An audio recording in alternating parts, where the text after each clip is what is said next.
Hello friends, and welcome into another of our weekly update videos for this week ending on November the 21st alongside Jerry, John, and Adamo. Welcome back, Adamo. Hey. Thank you. Yeah. Glad you're back with us on the team. He's been on assignment with Marines for a few months now, and we're just glad to have you back here in our office. And you never left the team, but we're glad you're back again. It's good to be back. Yes, sir. Good to have you back. Well, we've got a lot to jump into this week. As I say every week, yes, it seems to be the natural transition into a North Carolina General Assembly update, Jerry.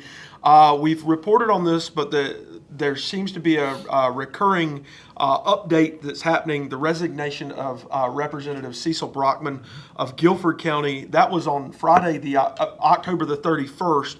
What has happened since then?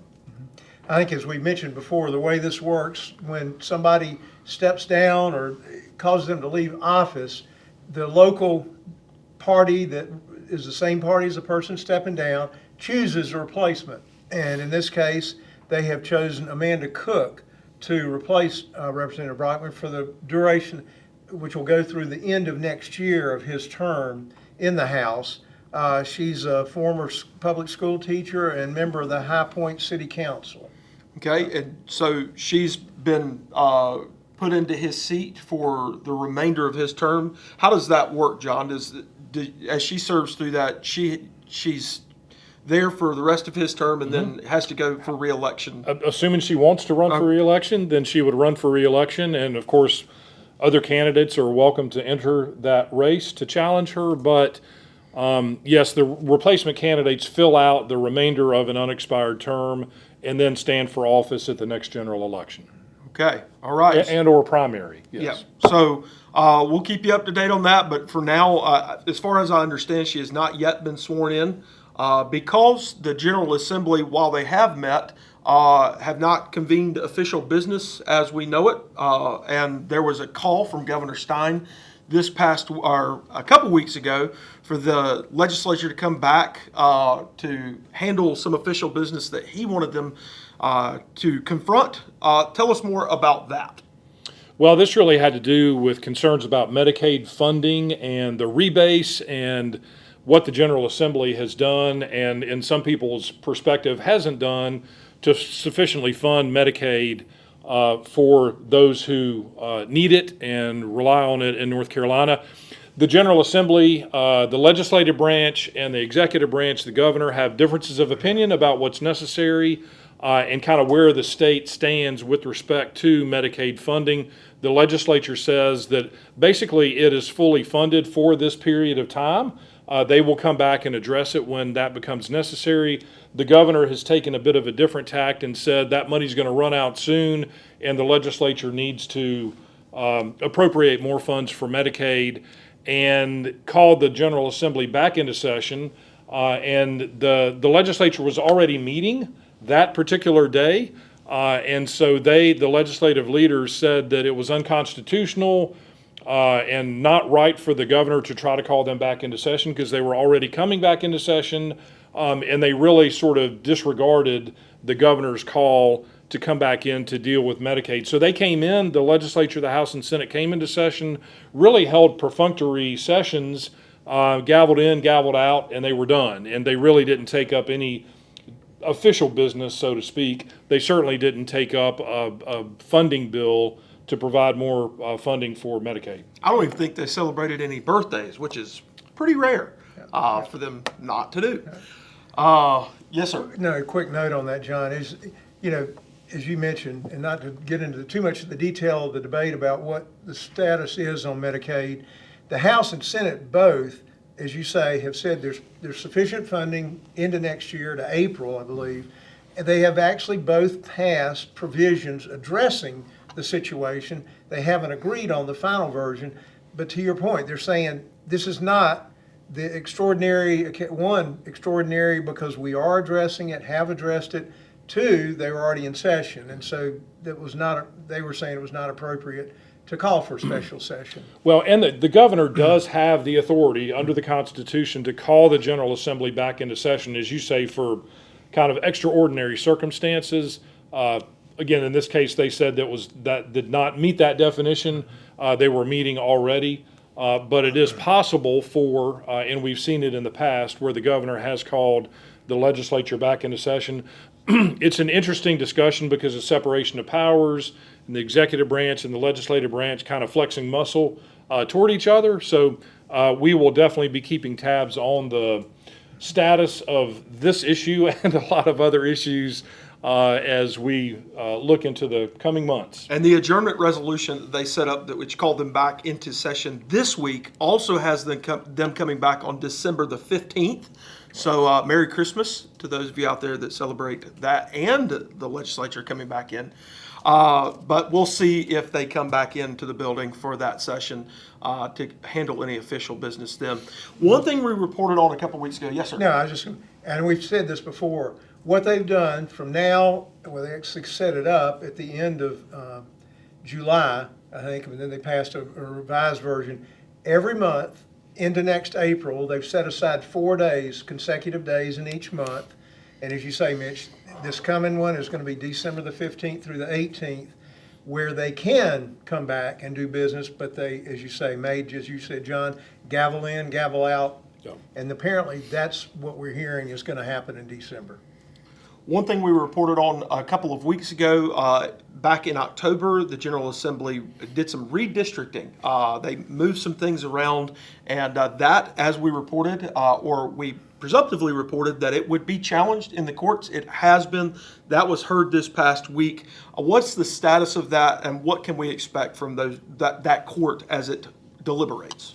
Well, this is specifically dealing with congressional redistricting, the redrawing of our congressional maps. North Carolina currently has 14 seats in the United States House of Representatives, of course, 2 seats in the U.S. Senate, as does every state. But this was a redrawing of those, well, really 2 districts, District 1, Congressional District 1 and Congressional District 3, to make those 2 districts more likely to elect Republicans as opposed to what currently is the status of things, 1 Democrat and 1 Republican. And so the Republican leadership in the North Carolina legislature made no bones about the fact that they were coming back into session, or that they were coming back into redistricting mode in order to try to pick up an additional Republican seat. Currently, North Carolina is represented in the U.S. House of Representatives by 10 Republicans and 4 Democrats. This change in this congressional map could shift that to 11 Republicans and 3 Democrats. And that's what the Republicans are basically going for. The legal challenges have been based on primarily claims that there was racial gerrymandering that was utilized or that was part of the process of redistricting, and some other claims as well. But it's going to be interesting to see. North Carolina has been in perpetual redistricting, both with congressional and state legislative maps. But honestly, personally, I don't believe that there's a whole lot of opportunity for these legal challenges to result in the courts overturning the map. But it is certainly possible. Yeah, listen to the debate in the legislature, as you say, John, they were making arguments about what was behind it, and I don't know what seemed to be, I say for me, clearly the case was they picked 2 districts where one has, like you say, John, 1 Republican, 1 Democrat, and they took some of the votes away and moved them from the stronger Republican district into the current Democrat represented district. So they're going to be closer, but both of them leaning Republican. And that was, people going, well, why did you choose these? Well, they were 2 adjoining districts where there was a close enough race where they could make those changes. That's what the debates seemed to make sense, and that's what Senator Ralph Heiss said. Yeah. I sat down, I made this decision. It was based purely on moving us from 10 members in Republicans in the House to 11, and that was how it was done. I don't know. And the bottom line before the redistricting was done was that House District 1 was the only reasonably competitive seat or district congressionally in the state. And so really in the entire Southeast. Yeah. I mean, it's remarkable. And so they were going to have to, try to make adjustments to that district and surrounding districts to make this change. And that's effectively what they did in the maps. Of course, there was no question that this map was going to be challenged in court. Those challenges are underway, and we'll see what happens. But I don't think there's a tremendous amount of likelihood that the map is going to be overturned. So for what it's worth, Civitas, our friends at Civitas have ranked both of these in R+5, so we'll see what that looks like. The court decision should be coming by the end of November, so we'll keep you up to date as we learn more about that. Something that's been ongoing for years now, John. Speaking of Congress. Speaking of Congress, something that's been going on for years, in one way, shape, or form, decades, to be honest with you, is the Lumbee's pursuit of federal recognition. Once again, as we've said over and over again, we do not oppose full federal recognition, but there is a stipulation or a caveat to that recognition that we continually support, and that is that there is a stipulation keeping them from casino gambling, or gambling of any sort for that matter. So, John, tell us more about what's happening right now and what we can do about that. Well, back in 1956, the Lumbee Indian Tribe of North Carolina was granted federal recognition by U.S. Congress, but at that time, the benefits that typically come along with full federal recognition, which would be for the Lumbee Tribe, hundreds of millions of dollars for education, housing, health care, disaster relief, those types of things, that funding and the other benefits that would typically go to a fully federally recognized tribe were withheld. One of the things also that is inherent with full federal recognition is the right for federally recognized Indian tribes like the Eastern Band of Cherokee Indians in the western part of North Carolina to pursue gambling operations within the state. Essentially, to the degree that gambling is legal in the state, federally recognized Indian tribes can have that type of gambling basically without restriction. And so if the Lumbee Tribe of North Carolina were to gain full federal recognition by Congress without an amendment restricting them from doing so, they could pursue gambling operations in the eastern part of the state. And so that would likely manifest itself as a massive gambling casino complex along the I-95 corridor in eastern North Carolina. At least one, if not more than one. And so, as you said, Mitch, and I think it's very important for us to clarify, North Carolina Family Policy Council does not have a problem with full federal recognition for the Lumbee Tribe of North Carolina. Our concern is with the fact that full federal recognition would grant the tribe the right to pursue gambling in the state. We've actually been working for almost 20 years with members of our congressional delegation to get language included in the Lumbee Recognition Act that would expressly prohibit the tribe from pursuing gambling operations or having a right to gamble should full federal recognition be granted to them by Congress. That language actually became standard language or boilerplate language in the Lumbee Recognition Act for years. And unfortunately, in recent versions of the bill, that provision that would expressly prohibit them from gambling has not been included. However, we have communicated very clearly with our congressional delegation, both in the U.S. House and the U.S. Senate, our concerns about the Lumbee Recognition Act without that gambling prohibition in it, and asked them to ensure that that language is included in any and every bill that would grant the Lumbee Tribe full federal recognition. And so that's kind of the status of things.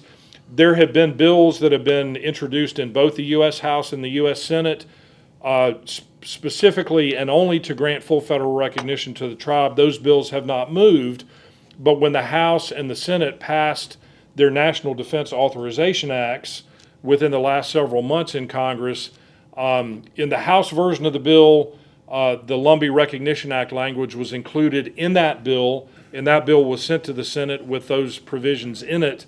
The National Defense Authorization Act, the Senate version of the bill, has passed the Senate, but despite an apparent attempt by Senator Tom Tillis to include the Lumbee provisions in that bill, that was not included when that bill passed the Senate.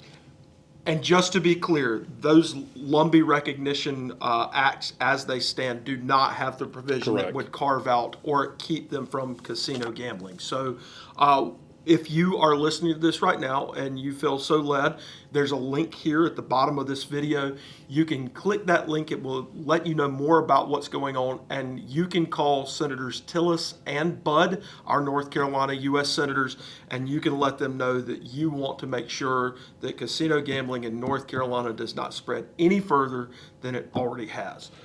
And just the clarification on that is that, again, we are not opposing full federal recognition. There is a way to address the concerns that we have, and that is to include language that has been included in the Lumbee Recognition Act in the past to expressly prohibit the tribe from having the right to pursue gambling operations in the state. So, yeah, that's And exactly John, what as we're you- looking for. Excuse me. Yeah, as you shared in the past, and I know in large part with your efforts, along with other people contacting members of Congress, that provision has been added. Yes. Right now, there does not appear to be as much openness to that, but it's like everything. If they don't get encouraged to make this move, it's not as likely to happen. But we would love to, once again, work together with you to help make this happen. And I know I could go on. It's just so tragic to see this move, and this is not obviously specifically about gambling, but we know it involves gambling. The more expansion that we get, I know we were talking earlier, there was an article this week about domestic violence among men who are participating in sports gambling. And it's just one more thing we've been talking about. It's in the list of items we've seen. What happens with pathological gamblers? Domestic violence is tragically part of what comes into people's lives. The stress, the tension, what happens to people when all of a sudden their money goes away for gambling and they don't have money for groceries or rent or whatever. This is just one more time. There's a great opportunity to stop something that's going to bring even more harm to the citizens of North Carolina. And some of the other concerns about the harms of gambling are included in that article that are linked to below the video. So Awesome. There's a lot going on here. I'm so glad to have Adamo back on our team. He's always been on the team, but back in the office, we threw him right into another Salt and Light seminar this past week. Adamo, tell us more about the Salt and Light that happened this past week. Yeah, sure. Thanks. So it's great to be back after my mobilization. And like you said, jumped right back in. Yesterday we had a private school, a group of juniors come from Vass out in Moore County, and had a great session here in this office and got to talk about why it matters for us as Christians, as believers, to bring that salt of being believers and the light of the truth that the Bible teaches us and that Christ teaches us into the public space, and why that matters and why they should start thinking about that and anticipating that. We had, I think, 2 students who will be eligible to vote in next year's elections because they will turn 18 before November next year. So encouraging them to start thinking about that and being engaged in that, and telling them why senatorial elections are certainly largely influential. It's not as sexy and obvious as a presidential election, but why they need to be engaged in that. And it was a great experience to get them to think about those things and wrestle with questions related to that, so that as they go into adulthood, they're already thinking about how to bring their faith into the public square. So it was a great experience. We do these in the office typically. There are some options to bring them to you, but if you've got students or homeschool groups or private schools or public schools, we don't discriminate there, that would like to engage in these things and learn more about how our state government works, how federal government works, and why we should bring our faith into those spaces, we'd love to have you. You can email me. My contact information will be in the video, or just reach out to the office. We have a click here and contact us about Salt and Light, and we'd love to host you or come to you and help you lead your constituents, whether it's your high school students or co-op groups or even adults, to understand more about this important stuff. And I don't know if I've told you this before, but our website is ncfamily.org, so you can go there to learn all about Salt and Light, as well as all the other things that we've told you about today. Sorry, what was that website? ncfamily.org. .org. We'll Okay. tell them one more time, third time's the charm, before the end of the video. John, this coming week, yes, Thanksgiving. it is Thanksgiving. And so happy Thanksgiving to you. And to you as well. And you. And to you. All right. And to you. And to you. May you enjoy lots of good food as we celebrate. And wonderful time with your family. Yes, Yeah. yes. A time of Thanksgiving for what God has given us. Amen. A lot to be thankful Absolutely. to God each day. Yeah. We're thankful for you and your support of our organization and ministry. Thank you for all that you do to help us keep all of this going. If you want to learn more about what we do, you can go to ncfamily.org and find out all of the things that we do to keep North Carolina, Wow. a state where God is honored, religious freedom flourishes, families thrive, and life is cherished. On behalf of me and the rest of our team, thank you so much for watching this week's update video.